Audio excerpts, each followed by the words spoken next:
या परिस्थितीत तुम्ही ठाण्यातून मुळात म्हणजे कल्याण डोंबिवली हा ठाणे तसा जिल्ह्याचा भाग येतो आणि रवींद्र चव्हाणांना प्रदेशाध्यक्ष का केलं, त्यांना जास्त ताकद का दिली, तर भाजपला शिंदेंना ठाण्यामध्ये त्यांच्या बालेकिल्ल्यात शह द्यायचा आहे आणि म्हणून रवींद्र चव्हाणांना ताकद दिली जाते, असं एक विश्लेषण होतं.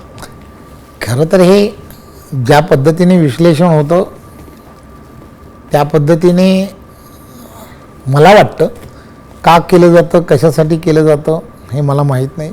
परंतु गेली वर्षानुवर्ष मी असेन, शिंदेसाहेब असतील, आम्ही एकत्र महायुती म्हणून अनेक निवडणुका एकत्र लढलो आहोत. महायुती म्हणून अतिशय चांगल्या पद्धतीने सगळ्या ठिकाणी काम केलं आहे. ते मुख्यमंत्री असताना मी त्यांच्याच मंत्रिमंडळामध्ये माझ्याकडे जबाबदारी होती. ही 2 खात्यांची जबाबदारी होती. हे सगळं आपल्याला सर्वांना माहीत आहे.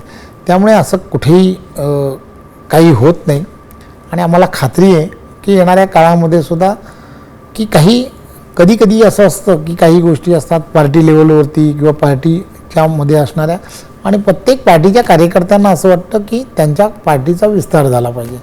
तर ती भूमिका कार्यकर्ता म्हणून स्वाभाविकपणे प्रत्येकामध्ये असते. ती भूमिका त्या वेळेला प्रत्येकाला वाटत असते.